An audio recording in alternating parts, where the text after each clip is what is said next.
Jeffrey, are you live? Okay. Well, live on Facebook. Okay.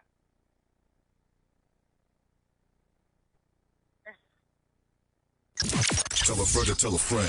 Download the app on Google Play, Instinct Radio, or go to instinctradio.net. And now, back to the hottest sounds around. Instinct Radio. Who is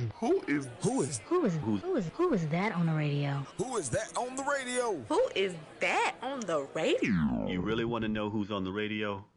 Come on. Let's talk about it. Jeffrey. Let's talk about it live with Jeffrey L. Miller. Watching is the best decision you'll ever make. Saturdays from 6 p.m. to 8 p.m. Eastern. Call or text in live 478-569-6474. Hashtag Let's Talk with Jeffrey. Check us out on www.instinctradio.net or download the Instinct Radio app in your Apple or your Google Play Store. Let's give them something to talk about. It's almost showtime, people. Let's tune in to see what Jeffrey has in store for us tonight. And here's your host, Jeffrey L. Miller. What's going on, Instinct Radio? What's going on, Facebook family? What's going on, Instinct family? It's time for Let's Talk About It Live with Jeffrey L. Miller. Every Saturday from 6 o'clock p.m. to 8 o'clock p.m., this is exactly how we do it. Now, listen, we got a really, and I mean really hot show today. Today we're talking about all the things that women face when it comes to dating, to the wedding, to actually being a wife. We got all the bases covered today, so y'all make sure y'all pay attention because it's going to be off the chain. Now, in studio with me right now, we have Marquita, the millennial dating coach. Marquita, welcome to the show. Thank you so much, Jeffrey, for having me. Hello, everyone. All right, good deal. See, right to the point, real simple. Yeah. Okay, good deal. We'll take that. And on the phone with us, we have the wife coach. I love that title, the wife coach, Lakia LB Brandenburg. Talk to us. What's going on, Jeffrey? How are you? Doing well. Can we turn her up a little bit? Wonderful. Doing well. Welcome to the show. We're so glad to have you. We have another guest that'll be joining us soon. But in the interim, we have this little tradition on this show. Now, we just introduced you to two intelligent, fabulously talented women. And they're going to bring the funk today. We got the stage set. We got our agenda in place. But you know what time it is. It's time for you to close your mouth and listen. You ask me some questions. I give you some answers from a man's point of view. Now, I got one reason for the habitually single woman and one reason for the habitually single male as to why you might be single. But before we get to that, here is my disclaimer. Now, what I'm going to talk about might not apply to you, and if it doesn't apply to you, I don't want you to put your foot up in this shoe. But if it does apply to you, I want you to put both feet in both shoes and walk around in them because you're going to learn something tonight, ladies. Y'all are first. All right, ladies, you might be single because you lead with the physical. When I say you lead with the physical, you think if you give us the cookie, that's going to be enough to keep us. I want you to understand, cookies are good for the soul. Cookies can meet, after you've eaten a good meal, that cookie can take you over to the next level. I mean, it could put you to sleep if you get the right flavor cookie. Don't get it twisted now. But if you eat cookies all the time, cookies start to get a little stale. I mean, your health will deteriorate if you eat cookies all the time. If all you got is cookies, you're not going to be all right. Your health is going to deteriorate. Now, also, ladies, I want you to keep in mind that there's a whole lot of cookies out there. I mean, I can go to row aisle 69 and get any type of cookies I want. I can get a salt batch, Oreo. I love me some Oreos. Chocolate chip, peanut butter crunch. Don't get it twisted. Cookies are a dime a dozen is the point of it. Ladies, you got to have something more than just a cookie. In fact, you should keep that cookie to yourself for a long time. Make that brother work for it. Because I guarantee you, if you set the cookie in front of him, but say you can't get that because you ain't my man or you ain't my husband, he's going to do one or two things. He's going to step up or he's going to step off. Either way, he's not wasting your time. You keep on giving that cookie out, though. A lot of brothers going to eat it. But after he eats it, he probably is going to leave your ass single. All right, Marquita, what do you think? Where's my bell? Where'd the bell go? I need the bell. There's up in the this piece. bell. That's There's it. the bell. Marquita, Yes. what do you think? I think you have valid points there. Oftentimes we think like the physical, if you see that's all that you think you have to offer, then that's all somebody will see that you have to offer. If you feel like you have more to offer, you're that TP is what I call it, the total package, because that's what I am, the TP. Okay. So if you're the TP, then you're going to approach the situation in a different way. Like it's more of a negotiation kind of thing. But if you feel like, I only have the physical, that's all I have. And if I don't have anything else, then I can't. The relationship's not balanced. So like what I hear you say with the cookies can make you fat, and is not a balanced meal. It's not well balanced. So Not at all. Eventually you're going to get tired of just cookies. You're going to need something else, like some sustenance, some meat. Yeah, so some you're going to meat. need something else, yeah. All right. Can't live off cookies alone. All right, I love it. All right, Lakia, L Boogie. I'm sorry, LB. What do you think? Tell us what you think. Yes, Marquita, you were on it. Absolutely. Well, see, I like to say that there's power in the P. Power in the Now, P. mine just went, there's power in the P. Okay. And what I mean by that is your position. Mm. So when women will understand there's power in the, that, another key word. Yes. But when you understand your position and the value you bring to your relationship, I think that's when you'll start realizing that is more of, that shouldn't lead you into a relationship with your physical. You'll start realizing that a man will be more attracted to your mind. He will be more attracted to waiting because he sees that you have more respect for yourself. But that goes back to understanding your position in that relationship, if that is where you want to go. Now, if you leave with the physical, like you said, everything, Jeffrey, that's pretty much what you're going to get. I mean, I don't care if you got a relationship now in this millennial times or if it was 20 years ago, it's the same thing. So definitely understanding that there's power in the P and understanding that P is your position. Yes. I love That's it. good stuff. I love it. All right, now, fellas, don't think I'm letting y'all off the hook. Fellas, you are next. All right, fellas, some of y'all are single because you don't take care of your responsibilities. I want you to understand you are a better stepfather than you are a biological father. You put more effort in taking care of somebody else's children than you do of taking care of your own children. And the woman that's with you, she actually sees how you treat your natural children. Now, she probably starts to think, okay, what is it about him that doesn't click for him to take care of his kids? I don't get that. She's looking at you sideways, I can guarantee you. So, brothers, what I need you to understand is that if you are going to be that dude, if you're going to be that man, you have to take care of your children. And if you're going to be man enough to take care of her children, you have to do the same thing for her children, but you have to do it equally. There is no my kids and your kids if you really going to be about it. If you're going to take all the responsibility of being that guy, you got to be that guy all the time, not just to the stepchildren, but to your biological children as well, because women need to see a man in action in every facet, in every aspect of his life. Because if she sees you halfway doing something with the kids that you actually helped to create, in the back of her mind, she's wondering how you're going to treat hers. In the end, failure to be the man will leave your ass single. All right, we have our next guest with us. Racquel, welcome. Hi. Nice to meet you again in person. I know, it's great.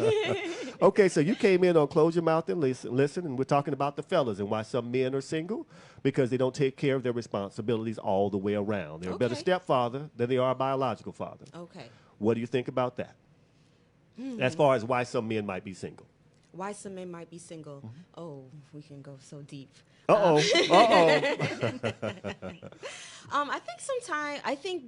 think this generation kind of like, the climate of our social experience at this time, unfortunately doesn't cause a gentleman to be a gentleman anymore. They don't have to do what they once had to do in order to court a woman, to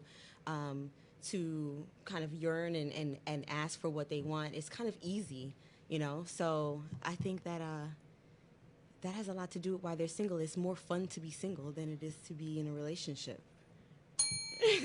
It's more fun to be single these days. All right, we're going to talk about that later now. Y'all know I'm going to bring that back up. All right. All right. Lakia, talk to us. What do you think?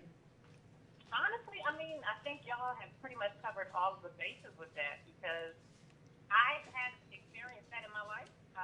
So it's kind of hard to see why a man wouldn't take care of his responsibilities, even though I know that happens. I'm not, oblivious to that, but I do know that pretty much y'all covered it. Like, honestly, everything you pretty much said covers what the topic is.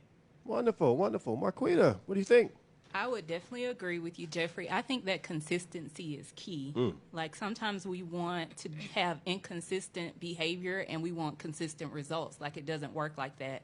So in the back of that woman's mind will be, it's just a matter of time before you treat my kids this way. Or Absolutely. If I were to have a child by you and it doesn't work out, then my child would probably be that child again. So, best predictor of current behavior sometimes is past behavior. So you kind of have to look at a person's track record is what I call it. Fair enough, Yeah. fair enough. Okay, now we're going to introduce Racquel. Welcome, welcome, welcome. Thank you.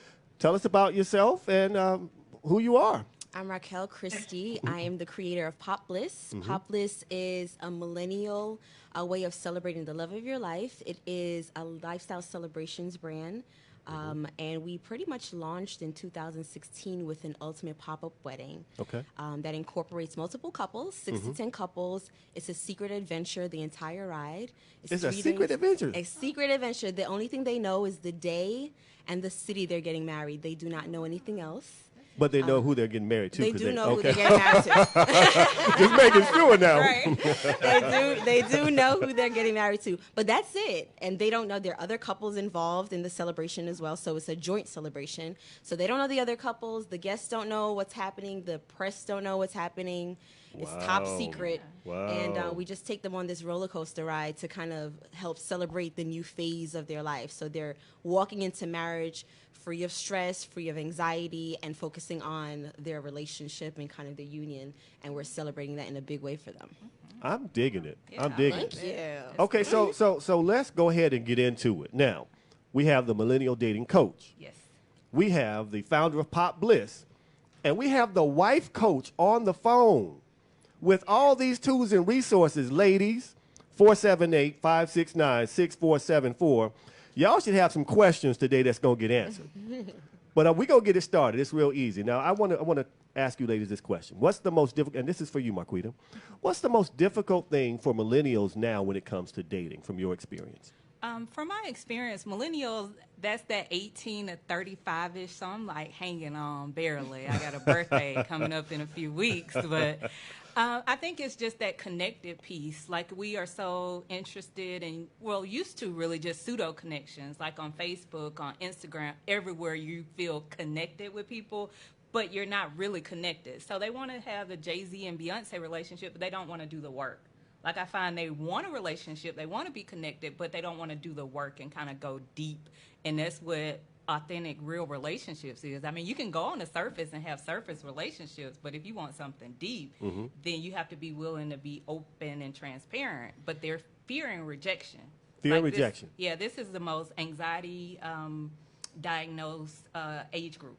Like they're diagnosed with anxiety more than any other age group. And it could be for various reasons. Like one, for our parents' generation, like anxiety wasn't a thing. Like being anxious wasn't necessarily a thing. But now since we're actually doing research and all that stuff, and anxiety is a huge problem for millennials. Like they are very anxious about the future. And so they're constantly living there and not in this present moment. Okay. Fair enough, fair enough. Okay, now when they transition from being the dating couple and they want to get married, Racquel, what are some of the things that you're seeing for the millennial fiance and fiancée, if I'm pronouncing it the right way? What are some of the issues that they bring to you that you have noticed that kind of go across the board? Well, they're getting married later. They're definitely getting married later. A lot of millennials seem to be kind of the generation that are still living in the family's home, wanting to kind of jet set, really wanting to be more entrepreneurs versus working, jobs for 40, 50 years and retiring. So they're kind of delaying marriage, delaying children, and really wanting to create their own path. So that really is part of the way that that inspired me to kind of create Pop Bliss, because, you know, we just had to evolve with life. You know, it just had to kind of change, and we can still celebrate the union and definitely incorporate traditions, but we had to make it attractive to those who are sometimes very resistant to marriage. And if they are deciding to do it, they want to do it in a unique way. They don't want to just do it the way that grandma or mom did it, and they want to have much more meaning to it. So, you know, you just kind of have to roll with the punches and kind of cater to what their fears are, because a lot of times it's fear. A lot of times is financial restriction.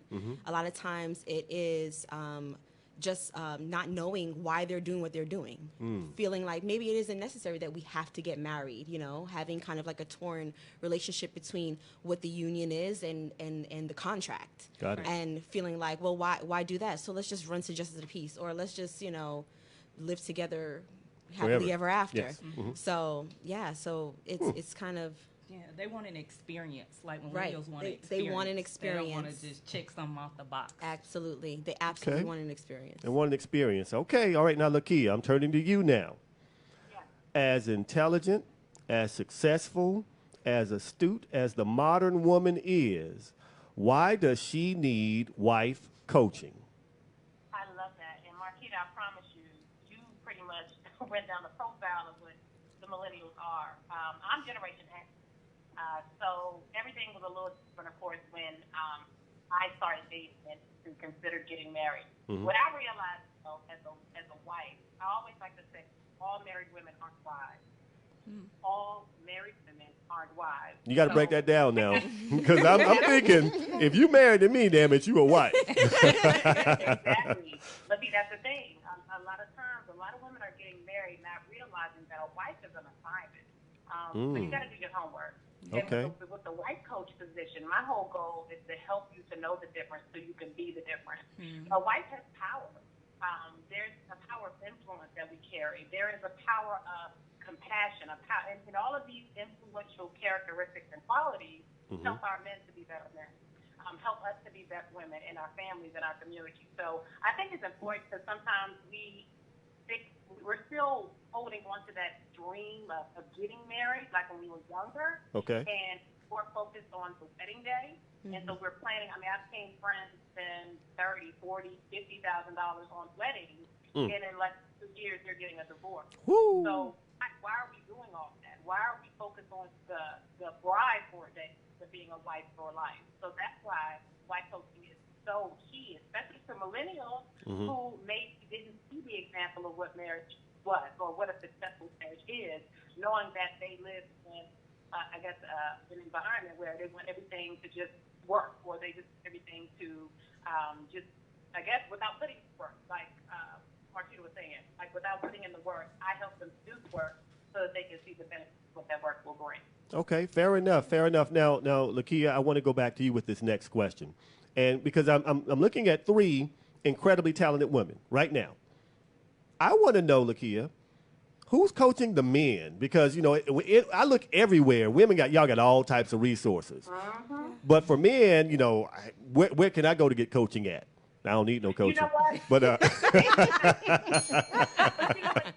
yes. They may not have husband coach as the actual title, but there are a lot of successful, happily married men that are out there. Okay. And they may be your mentor. They may be somebody at the job or somebody at the church. You see the success because, you know, pretty much a successful relationship, it leaves trails. Whether that man, I know my husband is a master barber, so he's constantly meeting men or his clients are talking about either issues in the relationship or things that they wish were different, you know, when it comes to women and things like that. So you have those different, I guess, examples that are out there. However, as a wife coach, my whole thing for the single women especially is for them to be able to get the education and training so that they can recognize counseling.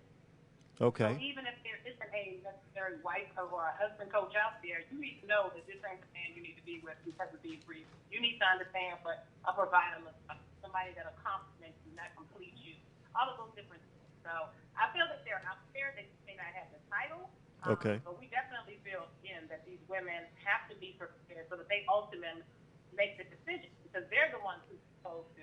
You can say yes or no to that when you make that proposal, you know? Okay, fair enough. Now, I was looking up to Kanye until last week. Okay, so here we go. I said I was looking up to Kanye until last week. Can't look up to his ass no more, so I got to start over.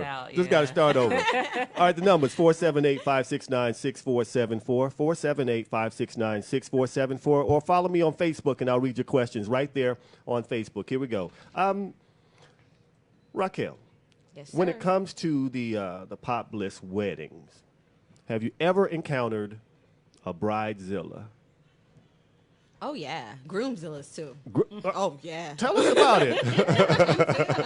Tell us about it. So I've been in the wedding industry for over 10 years, and I've definitely had my fair share of bridezillas and families and just, what comes with just an emotional experience. You know, they're at the height of their emotions when they're contacting me. They're investing a lot of money, and, logic goes out the door.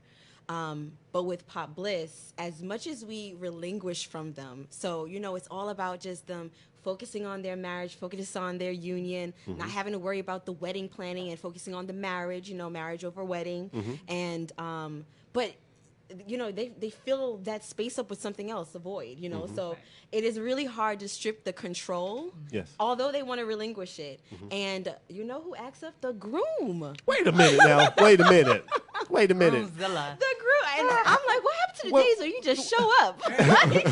What did they do? Oh, I mean, they do so much. They want to know all the details. They want to know down to the penny. And they want me to constantly prove why I am. A lot of grooms feel like they're a better wedding planner than I am. Wow. Absolutely. They want to. They respect me. They respect my craft. But at the end of the day, I can do it better. Wow. And and I mean, we had the last time we had Pop Bliss, we had couples who are like super excited. We had a couple who one was surprising the other. We even had a groom that I think it was days before the wedding. He was like, "No, I'm not doing it." He got cold feet.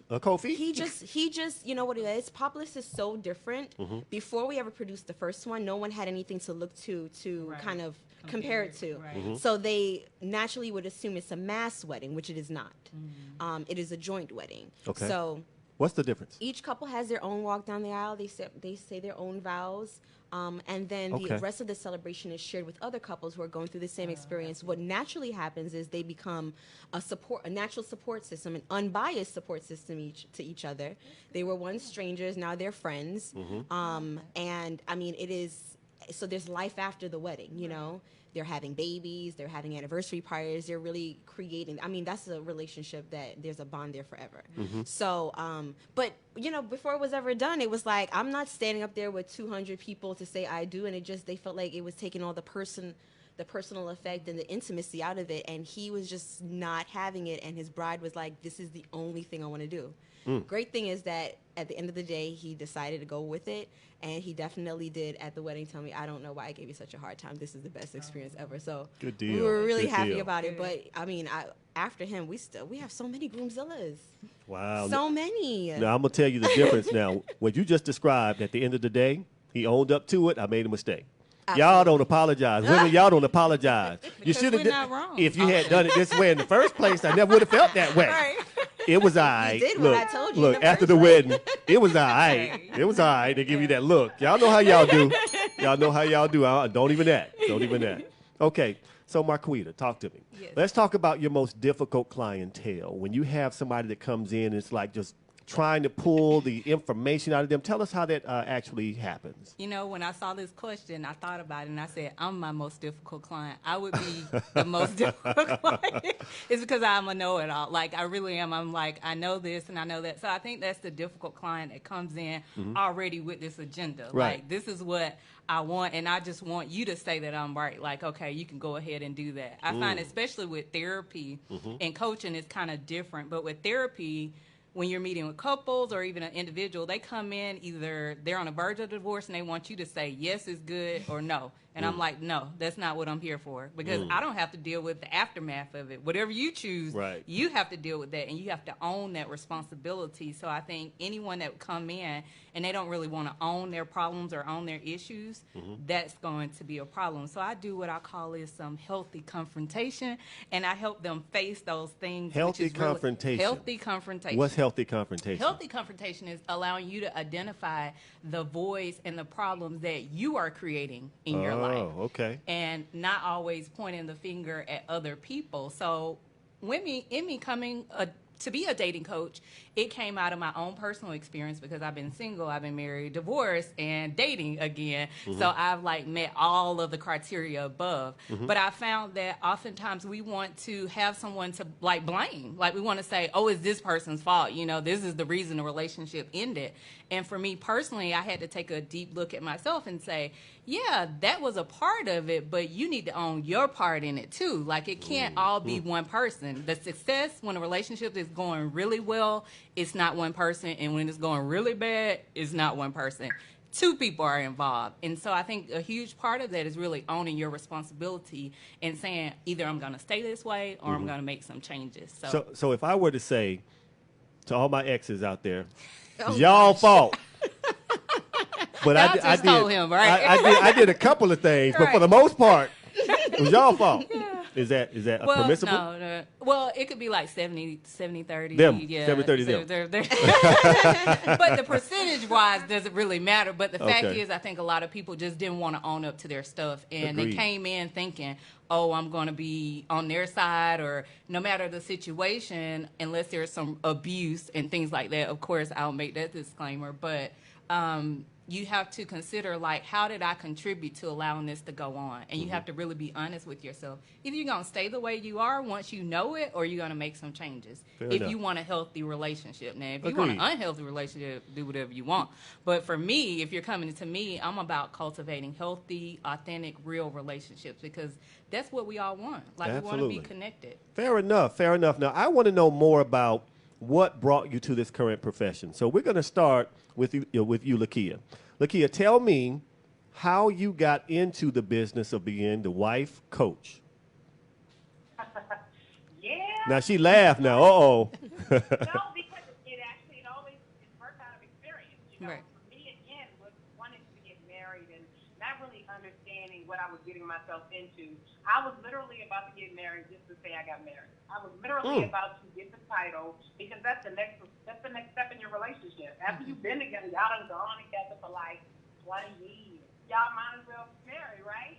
So I was going into marriage not really understanding how to be a wife. My husband was just going into marriage not knowing how to be a wife. So when I saw, I came from a household where my parents were my first example of marriage, and their marriage ended in divorce. Marriage created a picture of abuse. Marriage was contentious. Marriage was so many negative things. So if I didn't want that same example of marriage to be my example, why wouldn't I get educated? Why wouldn't I get trained?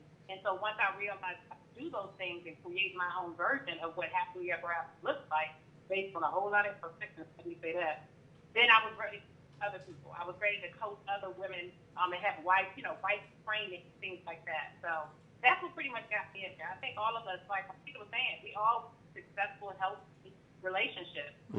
I believe that I have found what it takes to make that happen. Good deal. Now, Racquel, you mentioned that you were in wedding planning before.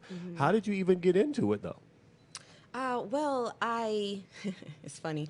I had a Sweet 16. I was pre-law going to Howard University.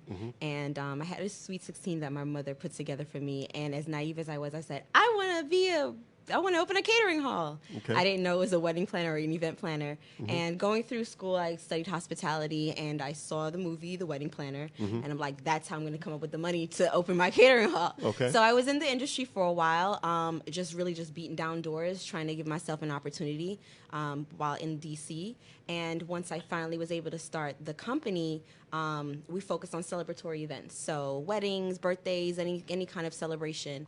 But there was definitely a point where I started falling out of love with the industry. And it was when I was what people would call fairly successful. And I would tell my friends, like, I don't know, I'm just not into it. And they would think, you're crazy, girl. Are you kidding? You can't, da-da-da-da. And I'm like, something about it. So randomly, I got a call from a soldier on a Wednesday.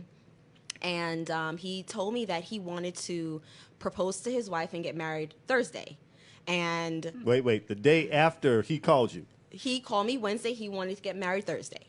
Wow. So, normally celebrations are on the weekend. So on a random Wednesday, Thursday, I'm not really doing too much. So I said, sure, okay. He didn't even propose to her at the time. So wait a minute, hold on a second. Hold on a second. He didn't even know if she was going to say yes. Well, I guess he figured she would. Good idea that she probably was going to say yes. Okay. He All got right. to pay for this. So Absolutely. in like 12 hours, we put this whole little intimate little celebration with them, and I thought it was cute. So I thought that I was just going to, hey, I guess, when we're in our down season, let's fill it up with these kind of courthouse unions and, aim it towards the military. What ended up happening is about 2 weeks after that, I had a dream, and I'm used to jotting all my crazy ideas from when I was a child in this green notebook, green for money. And green for money. You get 2 bells, we get a bell for that one. and I'm used to whenever I take a shower, because whenever I'm in water, I gain clarity.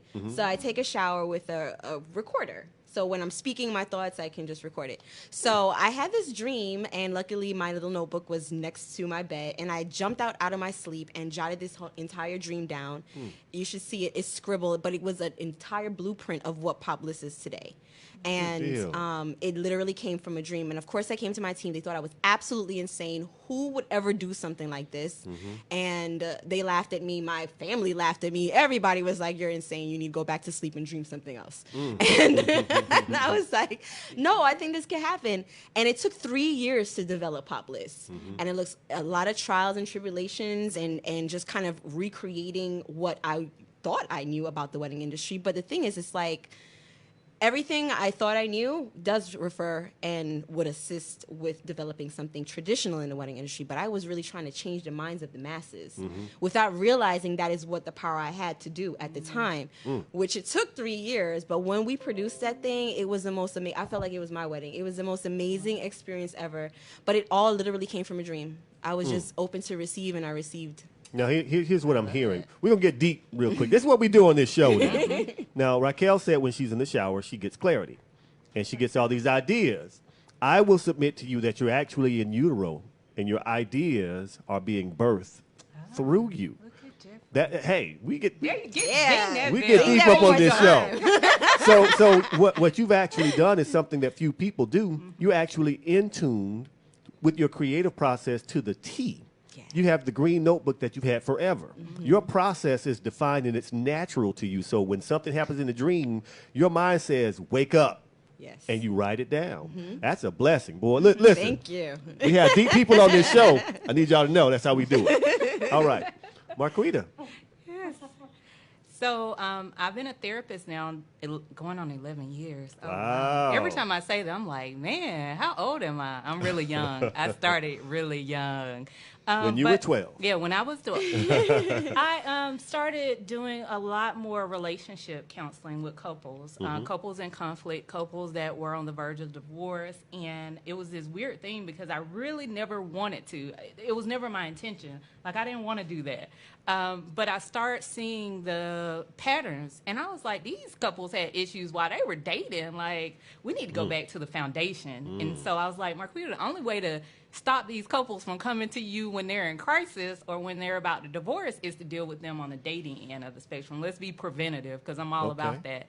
And me going through my own personal things, I was like, if while we were dating we would have dealt with a lot of these issues, then maybe it would have ended differently. So I was like, yeah, let's do that. And let's deal with the millennials. I was working at a college, and they were just struggling. Like, oftentimes the millennials would come into my office about relationships. He said, I need to come to counseling. She said, I need to come to counseling. They broke up with me. They said, I have issues. I need to see someone. And so that would get them to stay. So I was like, okay, well, let's do it. Let's deal with it. And I'm in love. Like, I found my love. I'm like, I'm about to help these people get their lives right, their dating lives right. And it's just a joy to see someone that once thought that relationships weren't possible for them, or they're not worthy of relationships, to have a different perspective about it, or for couples to see that they're in crisis, that they can work through those issues and renew their love towards each other. Yeah, so there's always hope if you want to work at it. But if you don't, then I told them I'm no miracle worker now. I'm going to show up, but you got to show up. And you got to be willing to work outside of my office, but I'm here as a support to you. So I think that's kind of the main thing that led me to it, and I'm loving it. Like, I'm like, millennial dating coach forever. I could do it forever. Good deal. You're going to be 90. Still talking about millennial dating coach. I'm digging it. I'm digging it. Now, let's be completely serious, folks. What I want you to understand about these three women right here, these three people are soaring. They are living in purpose. When you live in purpose, what happens is the way that you make money becomes secondary because the joy drives you, the passion for it drives you, and that attracts the money to you. Too many people are chasing money. You got it the wrong way. You chase your passion. You chase what you were built to do. The money starts to chase you. That's what you want to do. You want to attract the money to you. So I'm in awe with you three young ladies right here, right now on the phone and in person, because I love to see people doing what they're doing. And there's a sparkle in each one of your eyes. And Lakia, I can see the sparkle through your phone. But when you talk about what you're doing, the passion shows. So I just love it. All right, let's get back to it. Now, Facebook, Peggy says they are single because they want to be and will tell you they don't have time for no relationship, but they want to sleep with you. You're talking about why some men are single. Now, Peggy, listen. It takes two people to sleep together. So if a man says, I ain't got time to be in a relationship, let him know that they ain't got no time for you. Let's keep it real. Right. All right, Josie. Josie says dreams, absolutely. And you are absolutely right, Josie. You can see something in a dream. It could be the best idea in the world, and you don't do anything with it. It remains a dream, and you missed out. Right. Carlotta said something I want to come back to. Carlotta says, most men are single because they want to be single. Men are bred to feel they don't have to get married to be accomplished, as women are. Let's talk about that. Now, Lakia, I want to talk to you about this. Do women feel, or are women brought up to feel like to be accomplished, you have to be married? You know what? Honestly, I'm seeing that more and more now where people are questioning a successful woman who maybe hasn't been married before. They may be in their mid or late 30s or 40s, and they're like, okay, you've done everything in life, but you're not married. I don't know why. I feel, honestly, like my sister, for example, she is a very successful professional woman. She doesn't want kids, but she's never been married. She desires to be married, but she feels, hey, I would rather be single than to get married just to say I'm married. There's certain things that she has in her mind that we can another day. That she but I don't know why that is the case. That does not define success, being in a marriage, because there's a lot of marriages out there that are not doing well. So honestly, I don't know why we're placed on that type of pressure on people. But like I said, even when I was growing up, it was you have a relationship with somebody. The next step is to get married. So it was like a checklist, what you're supposed to do. So I'm not sure why we do that, but definitely something I've noticed more and more today. Okay, fair enough. Racquel, what do you think? Are women just basically raised to say that you're really of little value unless you're married? I think for my generation, maybe before, I definitely, I call myself an exennial because I can't do the millennial. I love it. All right. But I feel like, they're definitely, especially if you come of a certain culture. I'm West Indian, so family is huge. Family is very close. And from you're young, you definitely are taught and shown to be, I guess, a wife, or, what it means to be a mother and to have a family. And the pressure is on you if you're getting older and it's not materializing the way that others think they should. So I think for the most part, it has a lot to do with upbringing. It has to do with environment. It has to do with, self-development, because you can come from that environment and then you have a moment where, you do the work, as they say, and you realize maybe that isn't for you, or that you're not as pressured to have children by 35 or be married by, a certain age, or you're not wanting to settle, where some, that is super important to them. So they're going to do whatever they can, or whatever's in their power to do. So I think it just really depends. Good deal. Now, you mentioned settle. We're going to come to that word, settle, the settle word. All right, Marquita. I think it's true. I agree with everything everybody else has said, Racquel and LB, that society has pressures for women. Like growing up as a little girl, it's like, I'm going to get married and have kids one day. And for boys, that's not always the case. Like my son was just saying, I'm going to be a stay-at-home dad. And you don't hear most boys say anything like that.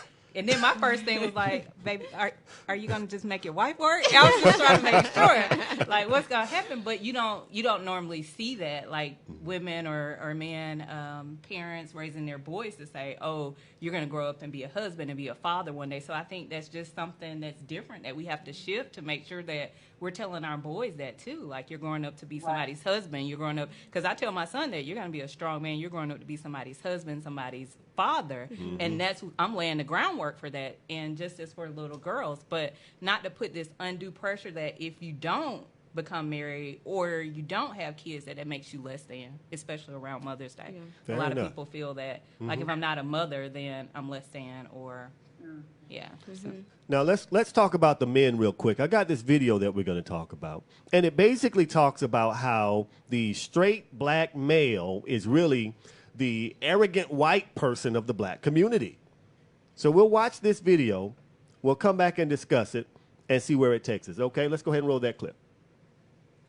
What's good? My name is Charity Crawford. You know what's super annoying? When we as black people try to talk to white people about their privilege. We'd be like, hey friend, I know that you're not a racist, murdering slave owner, but you still do benefit from a historical system of white supremacy that has put your people at the top and my people at the bottom. And then they respond like, no, bro, my nigga, I'm the furthest thing from privilege, and racism is basically over. I'm struggling just like you. And in all honesty, if you guys would just like focus on building up your families and stop, selling drugs, you'd be better off. Of course, this is a response completely rooted in privilege, and only someone that is totally unaffected by racism can say something as crazy as racism is basically over. Well, check this out. That's the same type of stuff that we as black men always say to black women every time they try to check us on our male privilege and sexist ways. We just act like they the ones tripping, and we tell them they're really not being oppressed by men, and it's all in their heads. We can only say something as crazy as that because we are not the ones being affected by that type of oppression. And that's why straight black men are the white people of black people. And I know what all the bros thinking. Nah, bro, you tripping. Don't you know we out here getting shot by the police like dogs? Michael Brown, Freddie Gray, Eric Garner, Trayvon Martin. Women ain't got to deal with that, bro. They ain't got to deal with that like we do. Yeah, bro, that is messed up. But have you ever heard of Alberta Spruill, Miriam Carey, and Michelle Cassell? Yeah, me neither before I started making this video, but those are the names of unarmed black women who were also killed by the police but got no media attention. In fact, black women are actually murdered by the police at higher rates than black men are, but their stories are left untold because it's not as interesting to talk about women who die. This means that even in death, black men are acknowledged more than black women. We black men are not nervous walking past a group of black women, while on the other hand, they are petrified walking past a group of us because 1 in 5 black women will be brutally raped at some point in their lives. Black women are expected to be independent, but not too independent that they're not a little submissive to their king. Black women are expected to be smart and pretty, but not too pretty because then we'll think they're not that smart and that they only got to where they are because they're pretty. And you know what happens when a black woman gets angry? We say, see, that's why you ain't got no man. As if their value as a human is predicated upon whether or not a man likes them. Meanwhile, we men never have to worry about that. A black woman could be a multi-millionaire. If she doesn't have a man, we treat her like something is wrong. Like women are still socialized in 2018 to believe that the 2 most important days of their life are prom and their wedding day. The 2 days when a man chooses them. When I, as a straight black man, walk into a room full of black women or queer black men, I am immediately seen as some sort of an authority figure. When I go to the cookout, I am immediately given the big piece of chicken. And as Damon Young, a very smart brother, says, I am given the biggest piece of chicken and the biggest seat at the table despite making the smallest contribution to the meal. And then guess what? My grandmama gonna tell whatever woman I arrived with that she better go make my play while I sit and play dominoes with my cousin because I'm a man. We treat women like objects. We put them next to fancy cars in our music videos because we see them like cars. Something to ride and then dispose of when we're done. Something we can just put in park and sit in the garage and expect it to be there when we're done doing whatever. Something, an object. Women feel the need to lie about their sexual partner so they're not perceived as hoes, while we men pride ourselves on how many women we have sex with.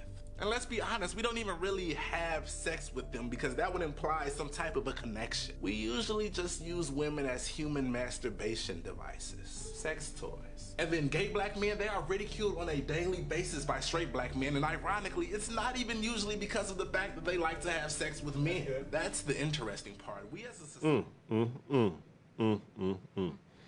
I encourage you to watch the whole video. Now, it's about 2 more minutes left in that video. Yep, just about 2 more minutes left in that video, but I don't want to go too far. But now, we just addressed some serious concerns here.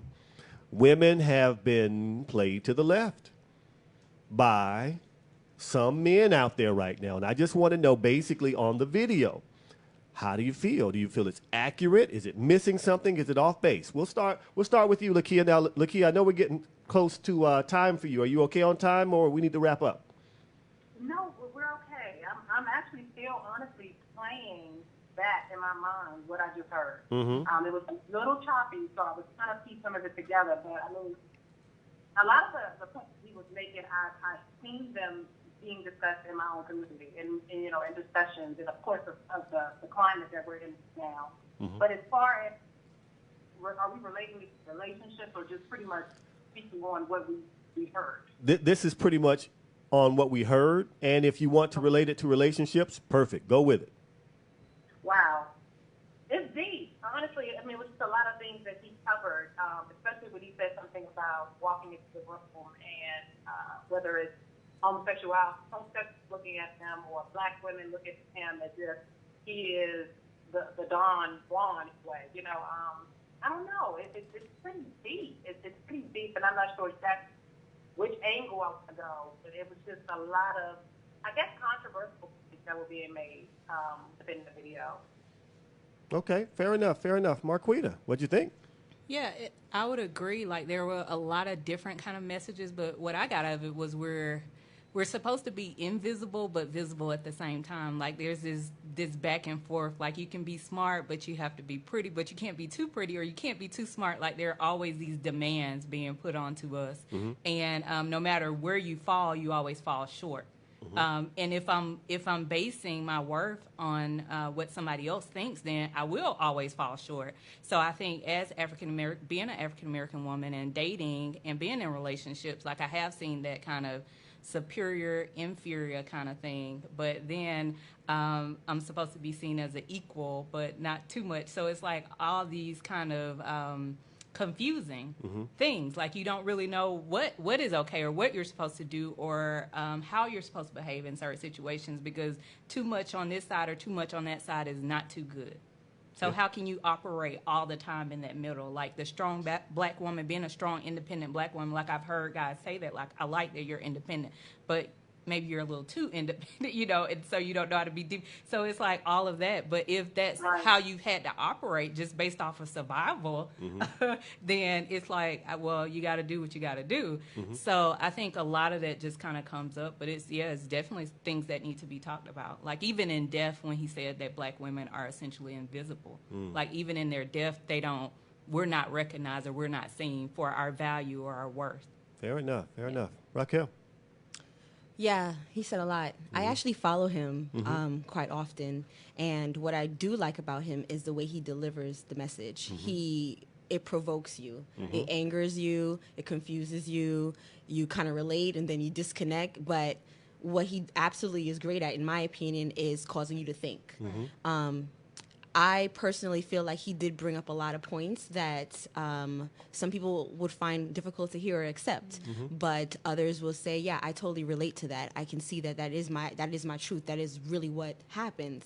But I think ultimately what it causes is it causes you to listen and hear. Whether you like it or not, you have to listen and hear, and hopefully when all feelings are aside, you can digest the information and then come up with truly what it is that you will do moving forward. Right. Agreed. The power of the video is it talks about the need for community, the need for protection in our community, and the protectors, quite honestly, in Jeffrey's opinion, should be the men. Because I just had a conversation last night with a good friend, and the conversation was like that. We feel like we've been holding y'all down. Where y'all at for us? So now we ain't holding R. Kelly down. No, we ain't holding Bill Cosby down because we've been holding y'all down. We're not accepting that type of behavior anymore. You got to do better. And it makes perfect sense. So I want everybody to understand something. Yes, there are some legitimate things that have to be addressed when it comes to black men. And yes, there are some equally legitimate things that have to be addressed when it comes to black women. We have a community problem right now. And if we start to address community, that covers both issues. We can't get caught up in the silos where we're only focusing here, we're only focusing there. We focus on community, and it begins to cover everything else. Okay, I just wanted to bring that up because, you know, I had a strong conversation last night, you know, and she got to popping her neck a little bit. You know, I don't mind pop your neck all you want to. Just makes sense when you talk to me. And she made a really, really good point. So I wanted to acknowledge her in the conversation we had last night. All right, now communication. Let's talk about communication. Men communicate differently than women. We all agree on that, right? We do. Okay. Now I got a video that talks about how men communicate when they want something. So I want you guys to watch this video with me. It's a little cussing in it. It's a little crude. Make sure we got the parental guidance suggested, rated R sticker in the corner. But I want to play this video, then come back and talk about it in reality. It's a good video. So here we go. We're going to roll this one. This is Lunel talking about men love texting. Here we go. All fucking day and night. You can text. You know why, lady? Men want to communicate with you, but they don't want to fucking talk to you. If a man can get you out your house, across town, and in his bed, and never hear your fucking voice, that is a fucking Christmas present every day for fucking man. See? Look at these motherfuckers. Ain't that a bitch? Now, I'm gonna tell you, here's the real test. Motherfucker texting back and forth. Text the motherfucker back and say, call me. Shit. You be waiting for 5 hours for that motherfucking phone call. Oh, I dropped the phone. Oh, I hurt my thumb. Police was behind me. My battery died. Okay. Now, that took it to the extreme now. But men communicate differently than women. All right, so Racquel, when it comes to communicating with the wedding, how difficult is it to get the men on the right page? Get the men on the right page. I think it's kind of a split. We have guys who literally just want their wife or fiance to be happy. Whatever she wants, fine. Good deal. I want it to be whatever she wants, and I'll go for it. Okay. And then we have guys who are a lot more active, and normally, or more times than not, it's because of financial restrictions or just kind of wanting, and maybe it isn't so much a restriction, it's just dollars and cents. Got it. And it reflects back into them wanting to kind of be able to protect their family or take care of their family. It's not just like, you know, you just don't want to spend it on me. It's not necessarily that. I think when it comes to that, and the wedding, the woman is always going to be super emotional, because a lot of times when they would come to someone like me, they have been dreaming of their wedding their entire time. They're super excited. Their family, you know, they're at the height of their emotions. And the gentleman is very logical, and he's just thinking like 1 and 1 has to equal 2. Yep. So at times they're not communicating well. So even in our Pop List celebration, what we've done, because we recognize that, is we pair our couples with a marital counselor as well as spiritual counselor, so that they are able to kind of have someone in the middle to kind of assist them, as well as their family, because they get very involved as well, and help the communication across the board, and teach them tools that they can use even after the celebration. Excellent. We have a caller on the line. Caller, thank you for calling. Let's talk about it live with Jeffrey L. Miller. Give us your name and your comment or question.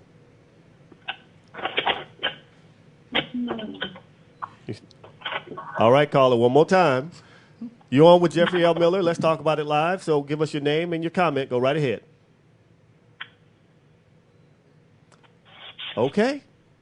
Call back, 478-569-6474. All right, Marquita. Well, for communication, since I'm a therapist, it's seeking understanding. And so that's why I try to get couples not to talk at each other, but to each other. So having some kind of rules of conversation engagement. And always in the back of your mind thinking that this is a person that I love. Like when we think about communicating or talking to your children, like you're careful about what you say to them, the tone that you use, the words and language that you use. So even with your significant other, when you're dating or in relationships, I try to take that same approach. Like, remember you're talking to somebody that you love, and remember when you're communicating, you're seeking understanding. So you're not coming to defend yourself. Okay. Because when you come to defend yourself, you're going to usually be defensive about, you're going to take on what somebody's saying is, oh, this person is personally attacking me. Right. When usually if I'm saying I'm seeking understanding, I'm coming from a different place. So I try to help them with learning healthy communication styles and ways to communicate. And for dating, my millennials like to use texting, social media, IGN, DMing. So I try to take them from being taking it offline. So not doing everything online, like having some face-to-face conversations so you understand, tone, you understand body language, you understand. And so for a lot of them, those basic things, like they just don't have a clue. And it's very disheartening sometimes because I'm like, oh, well, that probably was a conversation that you wanted to have face to face and not sending somebody paragraphs and paragraphs of text messages. Like, that's too much. Yeah. All right. Lakia, what do you think? Absolutely. I tell my wives to tame your tongue. Woo! Hold on a second. Oh, yeah. Say it again. Please say it again. You got a bell for that one. Because the thing is, that's one thing I learned in my relationship is that it's not what you say, but it's truly how you say it. Right. And one thing I realized is that when I was communicating with my husband, I teach it to my wives in training, when I was communicating with him, he wasn't really hearing the words I was saying. He was listening to my body language. He was listening to the attitude, the neck rolling, the eyes rolling, all of that stuff. And so my point wasn't getting across. And like you were saying, Marquita, I loved what you just said about being understanding. I was more concerned with being understood. So as he was communicating, or as I was talking to him and he was communicating to me, I was trying to hurry up and say what you need to say because I want to make my point. And so understanding that taming your tongue does not mean you do not have a voice. You just know how to use that voice. You know how to get to the point of, this is what's really going on. This is the issue. And that means uncovering all of your emotions, really understanding that that's not how you communicate. Because sometimes we allow our anger to speak for us instead of really getting back to the issue or the point or the core issue of the problem. So definitely change the tongue. Goes both ways. Everything I teach my wife, my husband should be reciprocating. Good deal. Good deal. All right, let's get back into it. Now, Racquel, I want to ask you this question. They've been dating. They've seen Marquita and gotten excellent service from Marquita. He's popped the question. She said yes. And they come to you and they're ready to get married. What are your 5 tips or 3 to 5 tips that you would give them when considering the wedding? The wedding.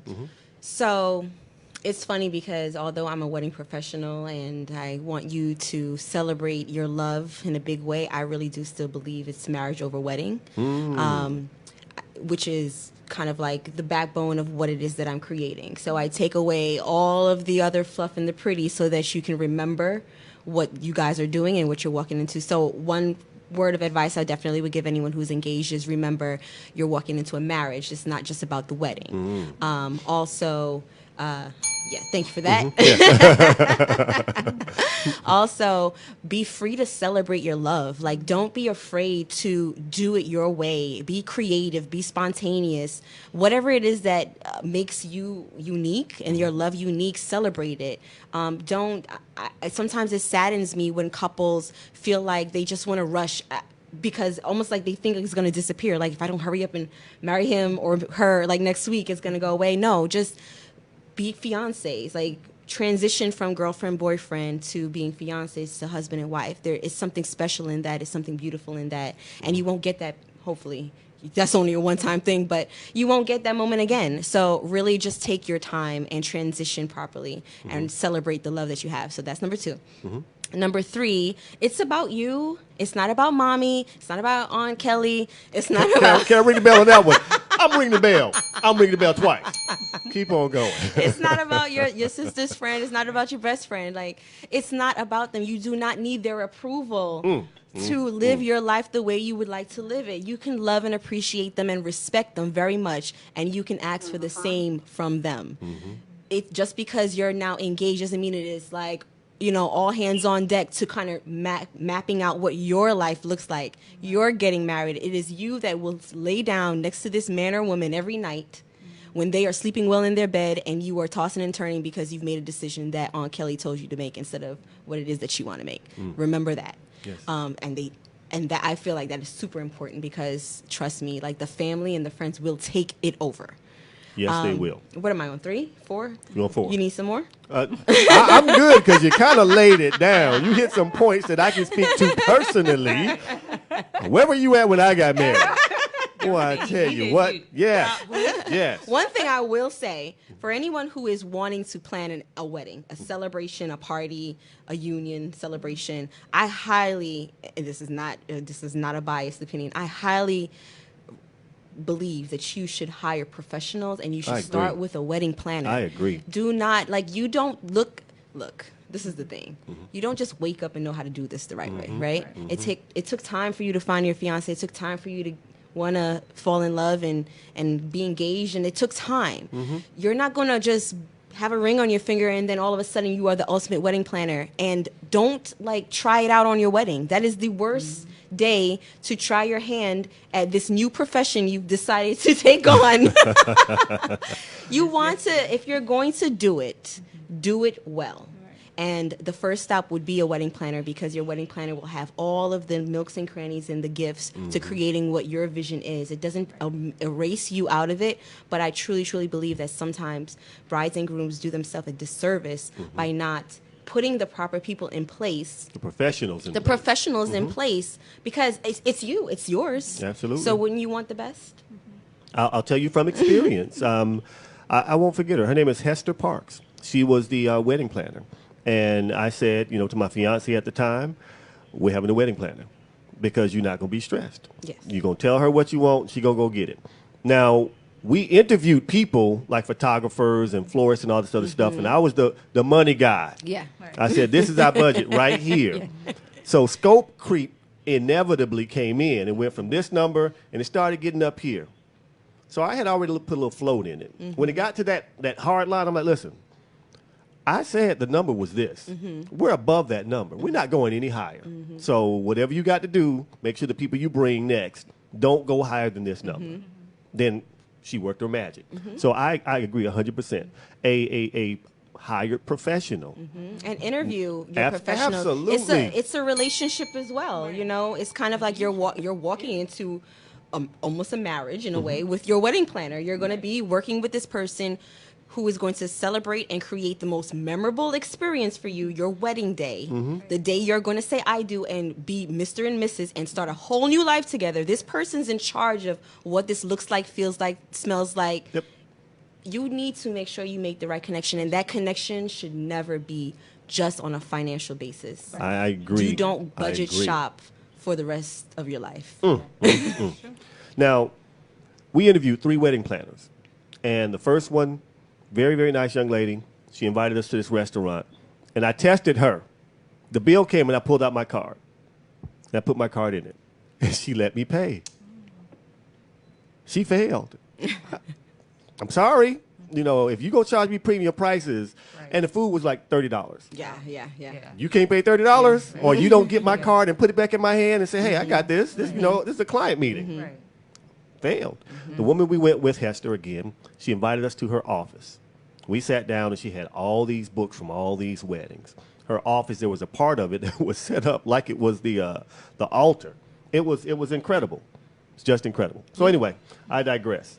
Let's keep going forward here. Marquita. Yes. Let's talk about these millennial daters. Yes. Okay, give me some dating tips. 5 dating tips. Now, you did mention get out from behind the text. Yes, get out. Get face to face. Give me something other than that. I would say enjoy the process. So since millennials are a lot into the future, they're always trying to move it forward. Like, oh, I want to, this day we met, and the next day I want you to be my boyfriend, my babe, my girlfriend. And I'm like, wait, slow down. Like, hold up. So I think just being able to enjoy the process, like enjoy the process of dating when you have the butterflies, when you can't wait to talk to them, because that does kind of wane a little bit. Like that falls off a bit. So enjoy it. Don't rush it, because, you know, it's just the next process and the next step. So enjoy each season and what it has to offer. I think that's a great advice. And when you're building a foundation for a relationship, like build it solid. If you're thinking this is going somewhere, like be intentional about what you want and what you need, and don't be afraid to ask for it. Like if somebody says no, like you heard no before, but that gives you an opportunity to get what you want and what you need. Don't settle. Like, don't feel like you have to settle for something. If that's not what you want, then keep it moving and go out and get that. Go out and find that. Don't just stay stuck with this person just because you want the title of being in a relationship. Like, you want to change your status from single to in relationship so bad that you'll stay in a bad, going nowhere, dead-end relationship just so you can say that you're in one. And I would say have fun with it. Like, people are, like, dating and being in a relationship, like you said, it's fun to be single. It should be fun to be dating and in a relationship. Sometimes people are like, oh, it's just so complicated. It's just so hard. Well, it's not designed to be easy. It's not supposed to be. When two people are coming together and they're joining their lives, it's not necessarily supposed to be easy, but it can be beautiful. It's all about what you make it to be, honestly. So I would encourage them, you know, just enjoy it, make it fun, bring back the fun again. And that's my whole premise on dating and relationship is I want it to be fun. I'm dating, I want it to be fun. I don't want to seem like it's a job or a chore or something like, oh, I got to go online. And, you know, when you're doing online dating, I would say if you have a goal in mind, you know, to take it offline. So it shouldn't be an online back and forth exchange for months and years. You know, some people are like making it drag out too far. So being very mindful of that, of someone being on the same page as you. So communicate what you want, communicate what you need, and don't be afraid to ask for it, and create the life that you want. Like, you get to do that. Like, that's the beauty. You get to create it and you get to recreate it. So deal with your baggage would be my last one.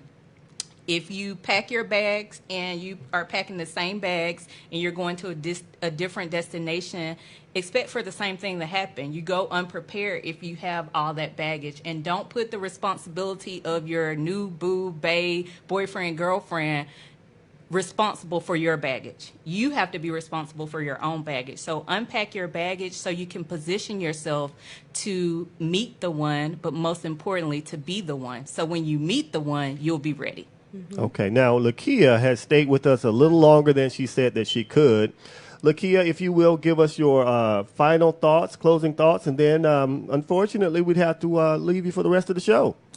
I know it has been so amazing. Racquel, I love what you were saying about your point for our newly married folks. And then, of course, Marquita, what you're talking about with the millennials. And so if I had to get some on how to prepare to be a wife, one of my favorite quotes is, jumping into marriage unprepared is as wise as jumping into a pool and not knowing how to swim. So I hope you understand that it's an assignment. You know, really know what to do before you say I do. And that means getting really educated. Like, one thing I thought I knew from this was, until I got educated. Like, we get educated on everything we need to get certified for. We want to be a doctor, we go to school. We want to be a teacher, we go to school. And so really getting educated on this thing called marriage and realizing that you have the power to create your relationship to be what you want it to be when you're educated enough to do it. That's one.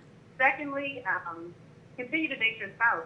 Do say I do. My husband and I still date for almost 8 years in. We've been together since, I was 19, he was 20. So we're still dating each other and loving each other and enjoying this thing called marriage. You know, marriage is a serious commitment, but don't be so serious. Like, enjoy your life. You know, sometimes we put too much pressure on being married. And not saying that you shouldn't take this covenant seriously. You should.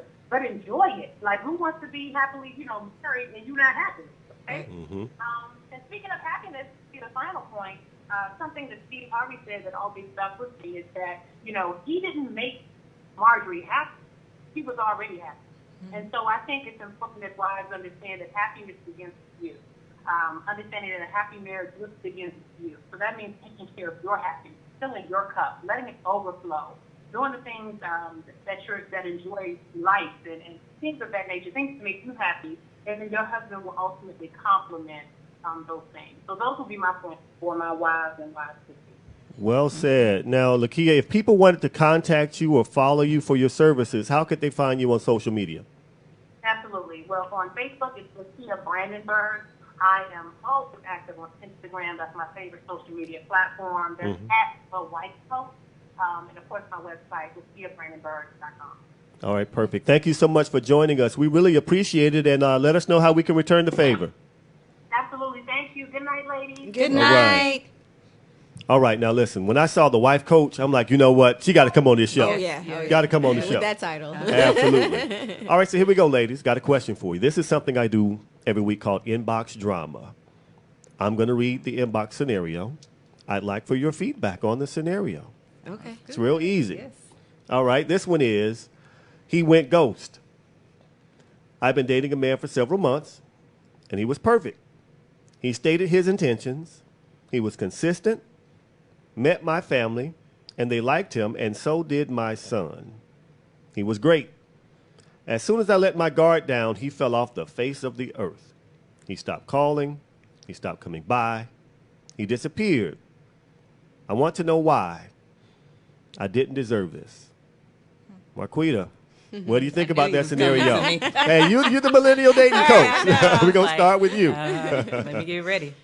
I think, it may have been scary for him. Like, oftentimes when people are running from something, it's scary to them, or they're fearful of something. But oftentimes it's not always you. I think what we have been programmed to think is if somebody's running, they're not running towards us, they're running away from us, then automatically it's us. He could have been dealing with these issues way before you all met. And as it progressed, he got scared. Like, he was like, oh, wait, this is the real thing. Like, I don't know if I'm ready for this, maybe. Or he had some internal things that he needed to work out. I think oftentimes that's, we internalize it and take it on, but it sounds like he was afraid of something. But obviously it doesn't seem like you'll ever know because he's not returning your phone calls, or did he block you, or what happened? So you can't you can't get any closure in that sense. But the beautiful thing is that you can gain closure. I tell my clients all the time, sometimes people are unwilling to give you closure. Like, you can even ask them and they can tell you whatever, or they can tell you nothing, or it's not you, it's me, or whatever. So you have to do your own work. I would suggest you to do your own work so that you can heal from this and not allow this to impact future relationships for you, where you take on this baggage into your new relationships. I think that's important for you to do. But for him, you may never know the answer to that question. So you got to do the work on your own to work through that particular situation. Fair enough. Racquel, what do you think? Ooh, this is a good one. So I am going to quote my good friend, Chef Nina, and my other good friend, Corinne Hamilton, which they love to say, mind your business. Mind your business. Just mind your business. Now, what they mean by that is, just like you said, it may not be you, or it could definitely be you. Right. But so what? You know what I mean? It's kind of like, so I guess what I'm trying to say is, if this happens, maybe it wasn't for you. And you don't have to necessarily look at it as lack or a failure or, grief or anything like that. You can just look at it as, well, there's an experience here that I've gained, that I've nurtured. I was able to grow. And now I'm one step closer to being whatever it is that you aspire to be as a human being, as a person for yourself, and you're then going to attract what it is that you need and what you want in a partner. So he might be just making room for the right one. Right. So it's kind of like, mind your business. Don't worry about what's happening with him and what's going on with him, and if there's things it's not your business. Your business is yourself. Right. Take care of yourself, and move forward, and everything will be fine. It's going to line up. Like, you just really truly have to believe that what is for you is for you, and it's going to line up. Like, you have to give off that energy. Right. Well said. Well said. We got a caller. Welcome to Let's Talk About It Live with Jeffrey L. Miller. Caller, give us your name and your question or comment. Hey, Jeffrey, this is Brand Gates, and I'm going to give my 25 cents to the inbox. Okay. I think many women struggle with this, and I had to, including myself, I had to learn how to change my mindset on how I look at that. Absolutely. And many times, a lot of women, we make their issue, whatever it is, our issue. So and we like closure. But you've gotten your closure.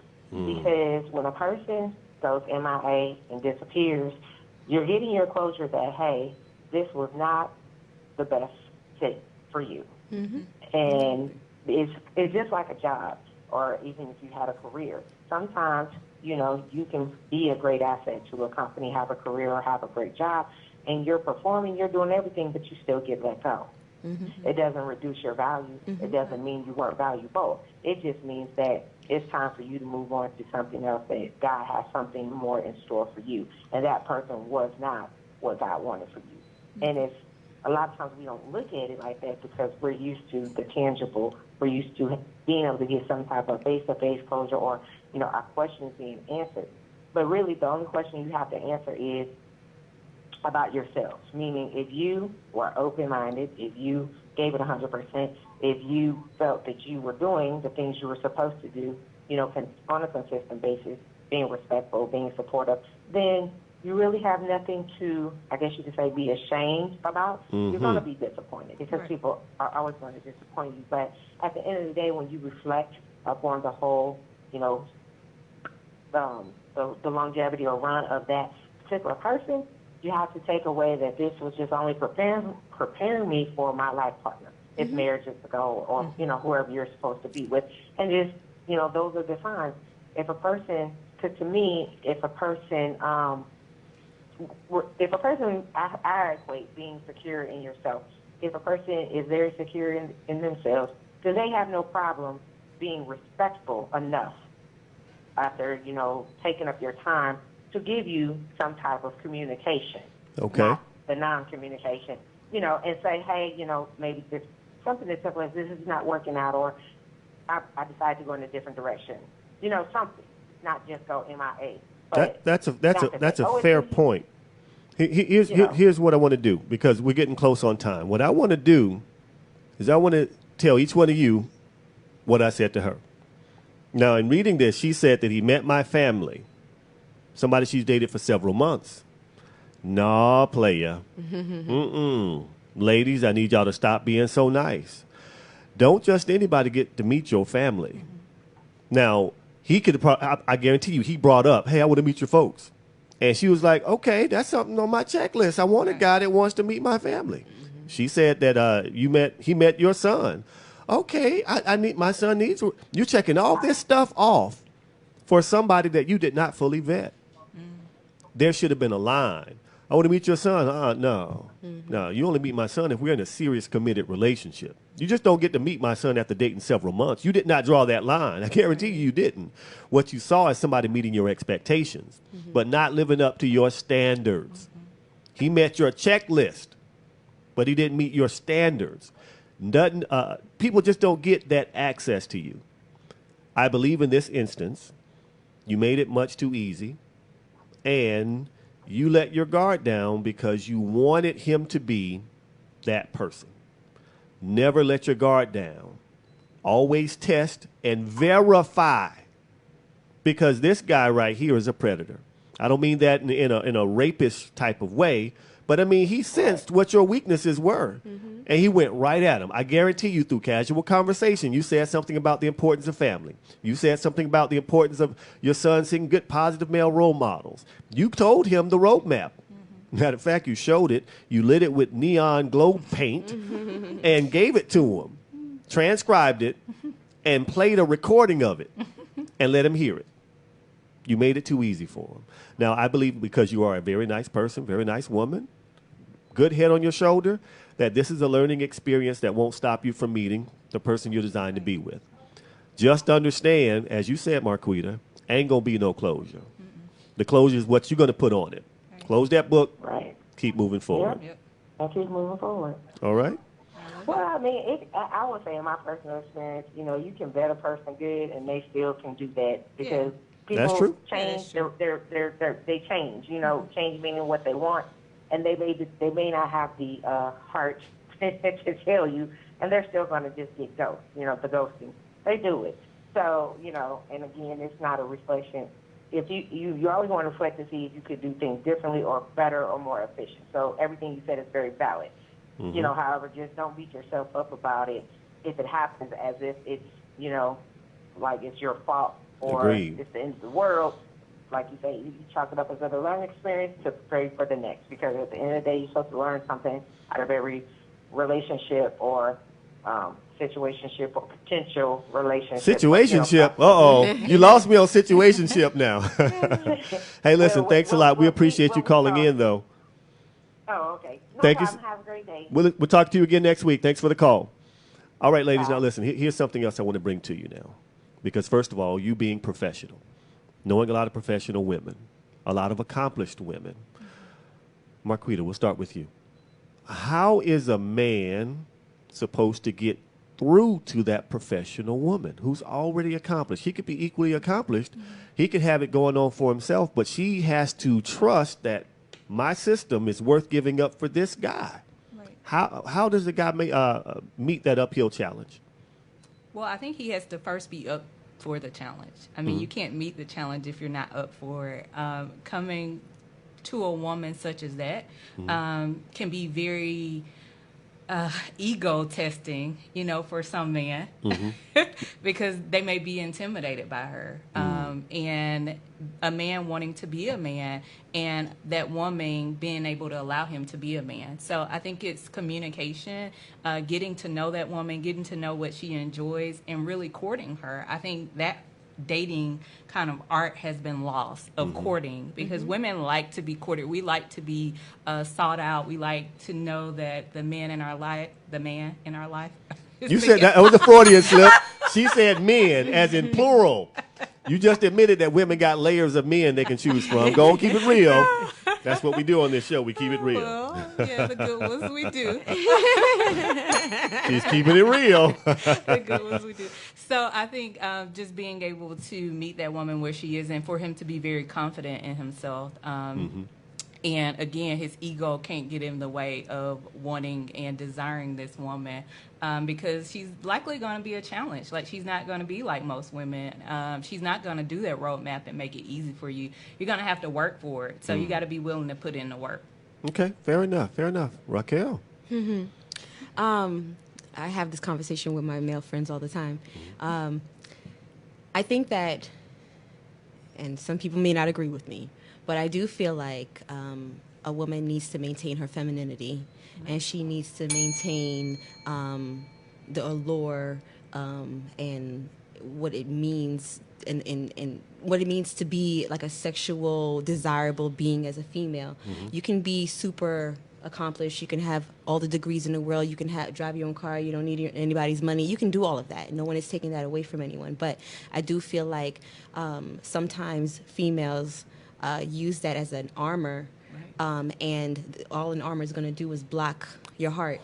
So, so when you do that, and then sometimes those same women are, you know, always kind of crying, why is it I can't find a good man? Why is it that, you know, I'm passed by? Or why is it I can't keep a relationship? And I do think that some of it could be ego, but once you understand, then you know how to cope, you know how to deal.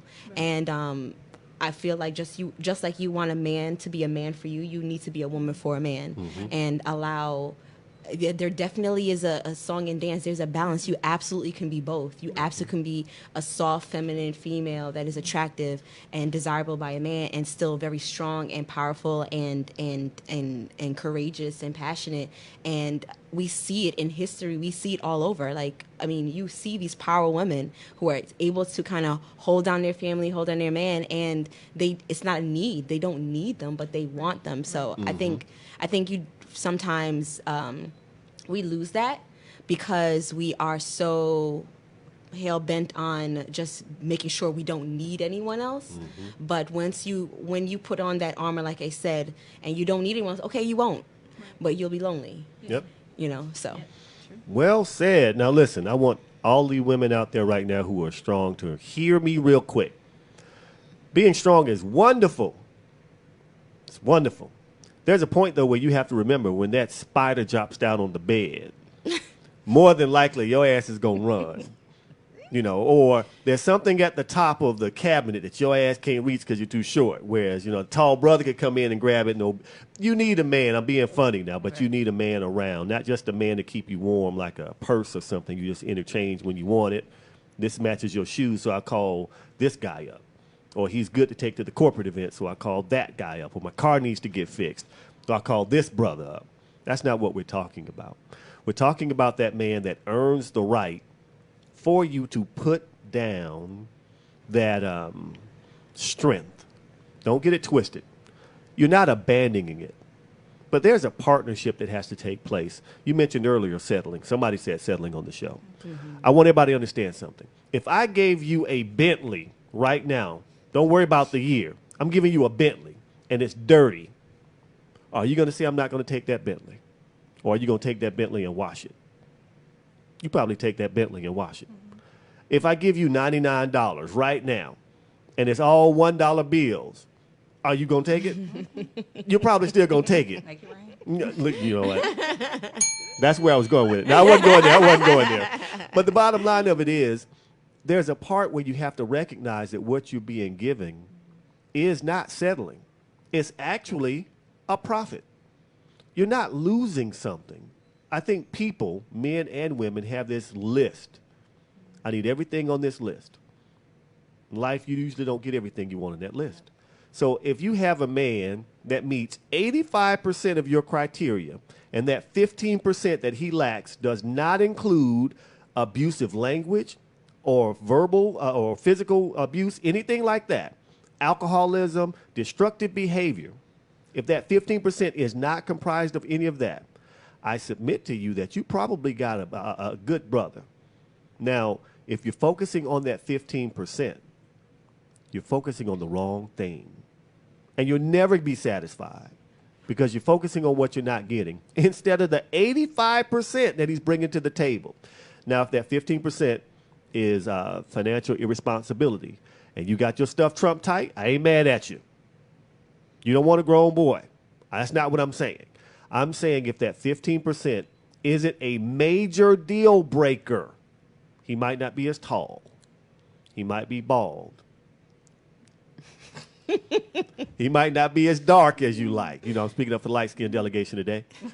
But the bottom line of it is, ladies, I really want you to look at those things because you are focusing on what you're not getting instead of what you're getting, and you continue to make yourself single when you don't have to. You overlook a lot of good men. Mm-hmm. True.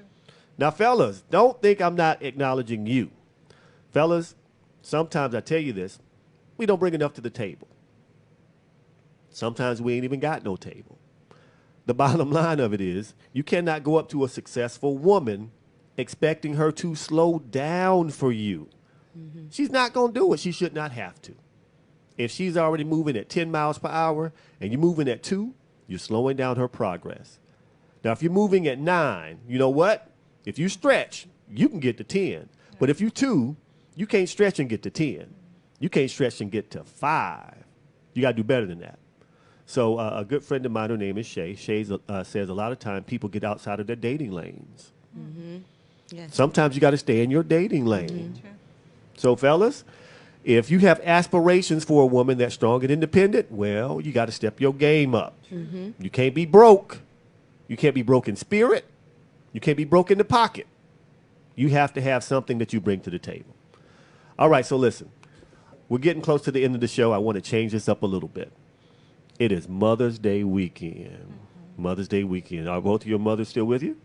Yes. Wonderful, wonderful. I knew this was going to get awkward. I didn't want, your mother to be passed away. I was taking a chance here. Tell me about your mother and how would you like to wish her a happy Mother's Day? I love to wish my mom, my grandmother, and all I of wish my y'all could aunts. see. Look how her smile. Her smile just got huge all of a sudden. I love it. I love it. Happy Mother's Day. My mom is my absolute best friend. Mm-hmm. And I actually moved to Atlanta for her. Good deal. My grandmother is still here with me as well. Wonderful. And she played, she is the most amazing woman. She is 87 years old, and she has a better memory than I. Wow. So I absolutely love my family. I celebrate all the females as well as the males. But for Mother's Day, I want to say that I love you, Mommy. I love you, Grandma. I love you, aunties and cousins and sisters. And happy Mother's Day. Wonderful, wonderful. Marquita? Well, definitely I want to wish my mother and my grandmother a happy Mother's Day, and all of the mothers. I was raised by my grandmother, so she is sugar, spice, and everything nice. Like, she is feisty and fiery. I love her. I love her personality. I love what she brings to the table. She's funny. And people just love her. Like, they love to be in her company. They always want her to be their mama or their grandma. But growing up, like, she was nothing nice. Like, she wasn't, you couldn't play with her. Like, I'm still scared of her to this day. Man, like, so she's that grandma. Like, she'll get you right in a minute, but then she'll come back and lovingly just give you some of the best advice. Like, as I've gone through this entrepreneur journey, like, I've had some times where I just had to go over to her house and just sit down on her couch and just, be in her presence. So I really appreciate her for all that she is. And she actually has my son right now. So he's texting me like, where are you? So I got to go get him.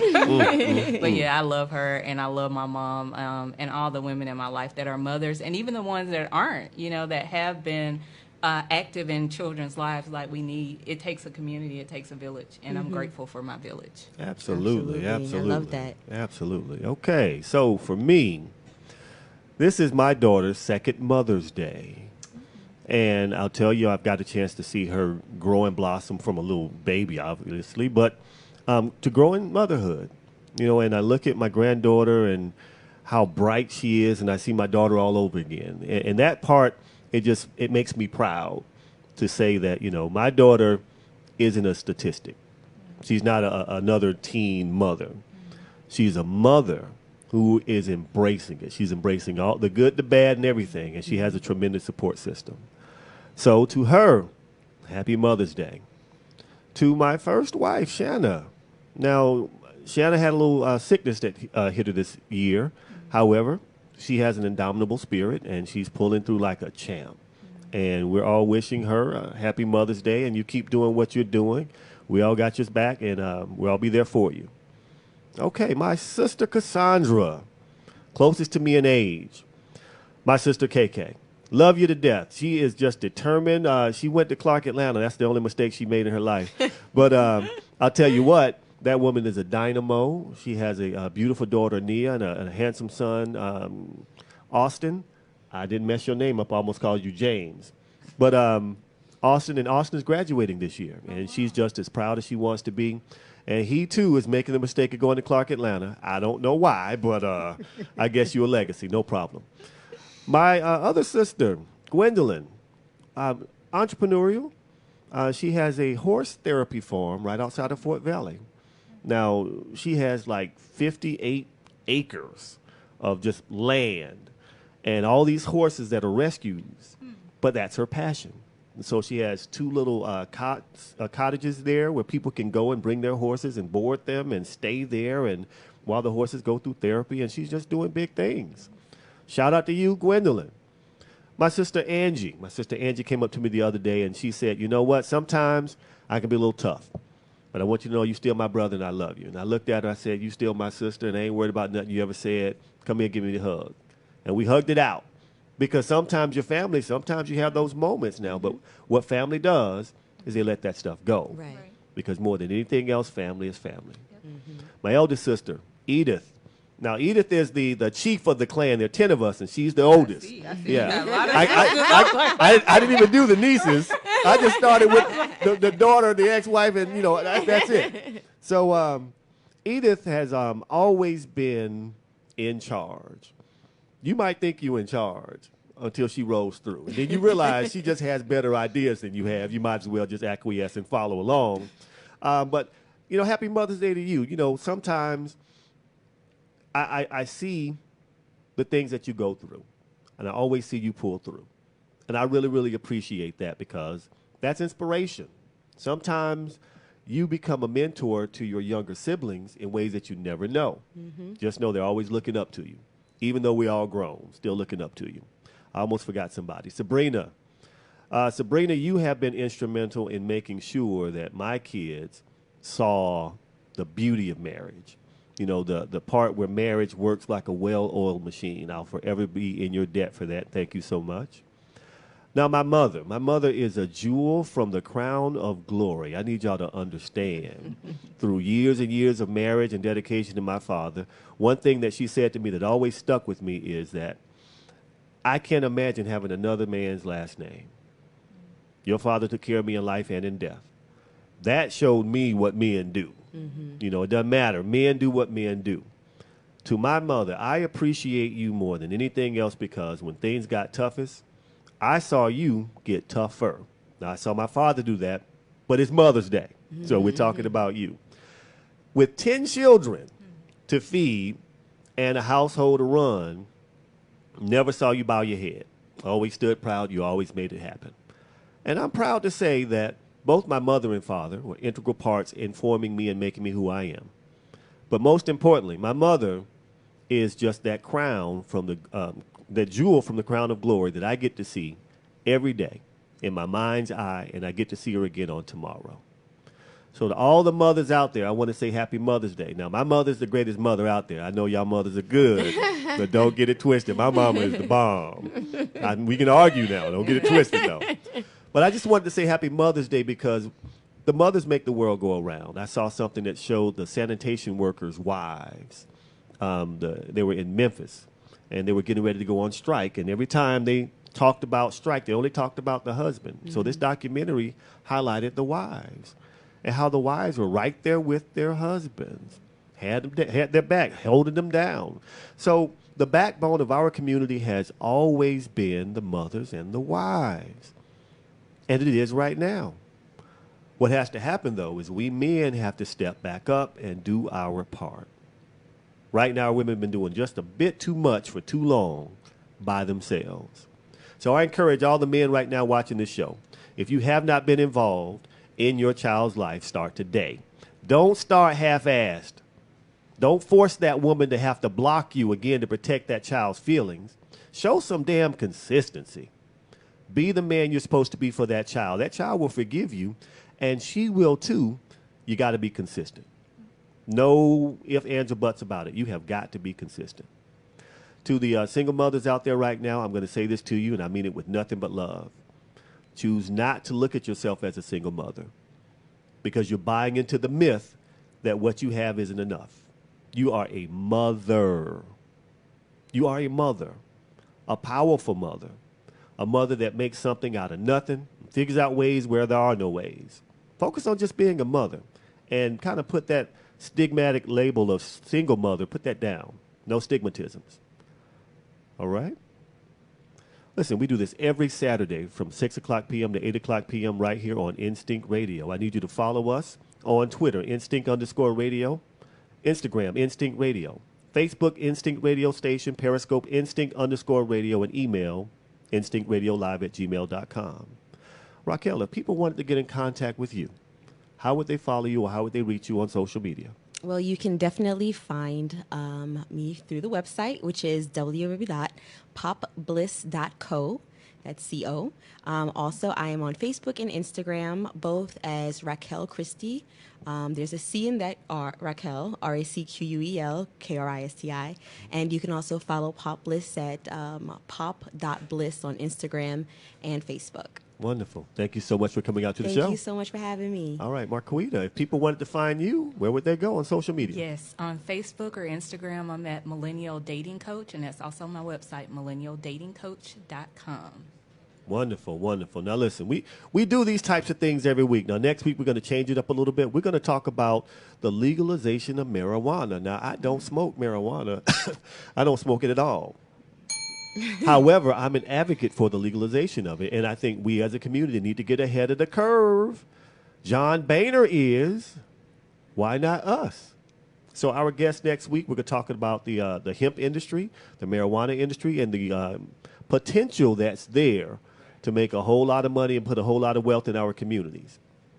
Everywhere on social media, you can find me with Talk or at Talk with Jeffrey. That's Jefffery on Twitter. It's Nigel's Pop, but you can always at Talk with Jeffrey, and it'll pull my profile up.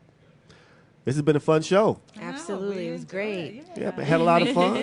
No worries. Glad you could make it out. We always have an exciting time. Looking forward to seeing you again next week. And I am out.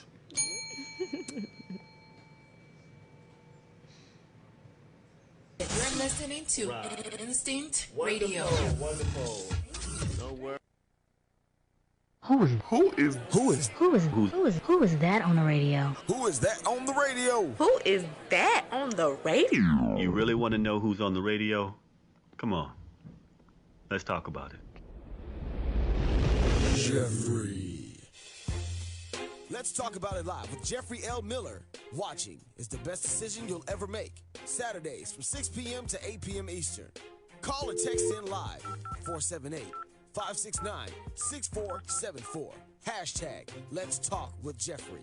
Check us out on www.instinctradio.net or download the Instinct Radio app in your Apple or your Google Play Store. Let's give them something to talk about. It's almost showtime, people.